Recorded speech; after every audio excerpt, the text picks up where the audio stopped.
चार धाम यात्रा।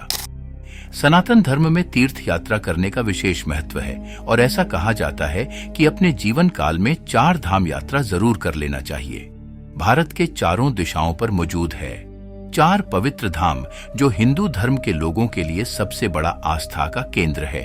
हर साल लाखों लोग इस चार पवित्र धाम की यात्रा करते हैं और भगवान की दर्शन करने का सौभाग्य प्राप्त करते हैं। अगर हम चार धाम की बात करते हैं तो भारत के पूर्व में है जगन्नाथपुरी, पश्चिम में है द्वारिका नगरी, उत्तर में है बद्रीनाथ धाम और दक्षिण में है रामेश्वरम।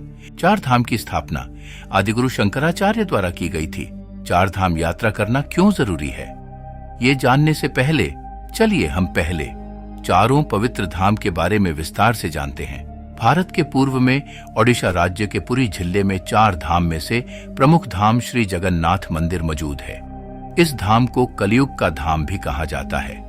जगन्नाथपुरी मंदिर जगत के पालनहार भगवान श्री कृष्ण को समर्पित है। इस मंदिर में भगवान जगन्नाथ अपने भाई बलराम और बहन सुभद्रा के साथ विराजित है। ऐसा माना जाता है कि भगवान श्री कृष्ण का हृदय यानी कि दिल आज भी भगवान जगन्नाथ के विग्रह में मौजूद है। पूरी जगन्नाथ मंदिर अपने आप में एक रहस्यमय मंदिर है। इस मंदिर की ध्वजा हमेशा हवा के विपरीत दिग लहराता है। इस मंदिर के शीर्ष में जो सुदर्शन चक्र है आपको हर दिशा और हर एंगल में समान ही दिखेगा। इस मंदिर के दर्शन के लिए रोज लाखों श्रद्धालु आते हैं और भगवान जगन्नाथ महाप्रभु के दर्शन का सौभाग्य प्राप्त करते हैं। दूसरा धाम है द्वारिका, जो कि भारत के पश्चिम में समुद्र के किनारे गुजरात राज्य में स्थित है। द्वारिका नगरी को भगवान श्री कृष्ण ने समुद्र के बीचों बीच बसाया था और वो वहां के राजा थे, इसीलिए उनको द्वारिकाधीश भी कहा जाता है।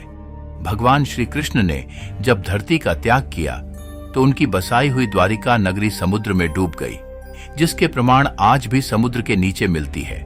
लेकिन आज के समय में भी द्वारिका के दो हिस्से बचे हुए हैं, गोमती द्वारका और वेट द्वारका। आज की द्वारिका समुद्र के किनारे बसा है, जिसने भगवान श्री कृष्ण की भव्य मंदिर है, और वेट द्वारका एक द्वीप है जो समुद्र के बीच में बसा है। हर साल इस मंदिर के दर्शन के लिए लाखों लोगों की भीड़ उमड़ पड़ती है। लोग अपने भगवान के दर्शन के लिए घींचे चले आते हैं। भारत के उत्तर में उत्तराखंड राज्य के चमोली जिले में अलकनंदा नदी के किनारे चार धाम में से सबसे प्राचीन बद्रीनाथ धाम मौजूद है। बद्रीनाथ मंदिर जगत के पालनहार भगवान विष्णु को समर्पित है। हिंदू मान्यताओं के अनुसार ये धाम आदिकाल से ही सबसे पवित्र धाम है। ऐसा कहा जाता है कि जो भाग्यशाली होते हैं उन्हें ही भगवान बद्रीनाथ के दर्शन का लाभ मिलता है। बद्रीनाथ धाम के बारे में एक मशहूर कहावत है, जो आए बद्री वो न आए ओदरी। इसका मतलब है जो इंसान एक बार बद्रीनाथ के दर्शन कर लेता है तो उसको पुनः माता के ओदरी यानी कि गर्भ में नहीं आना पड़ता, यानी कि वो इस संसार रूपी मायाजाल से मुक्त होकर भगवान के शरण में हमेशा के लिए स्थान पा जाता है।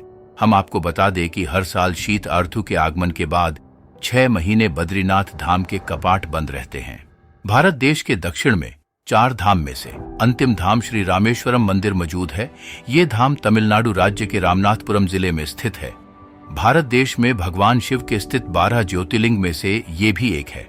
कहा जाता है कि लंका पर चढ़ाई करने से पहले इस ज्योतिर्लिंग की स्थापना स्वयं प्रभु श्री राम ने की थी, इसीलिए प्रभु श्री राम के ईश्वर से इसका नाम रामेश्वरम हो गया।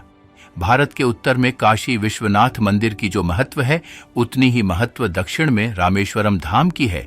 इसी जगह से ही भगवान राम ने लंका पर चढ़ाई करने के लिए राम सेतु बनाई थी।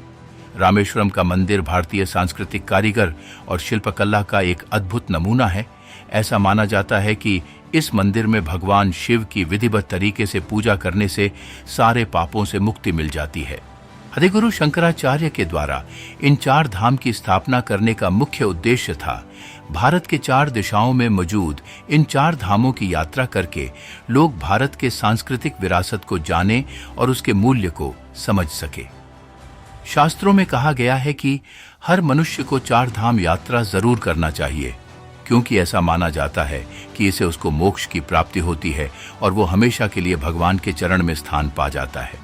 ऐसा माना जाता है कि भगवान विष्णु और उनके अवतार समय समय पर बद्रीनाथ में स्नान, द्वारिका में विश्राम, जगन्नाथपुरी में भोज और रामेश्वरम में ध्यान करते हैं।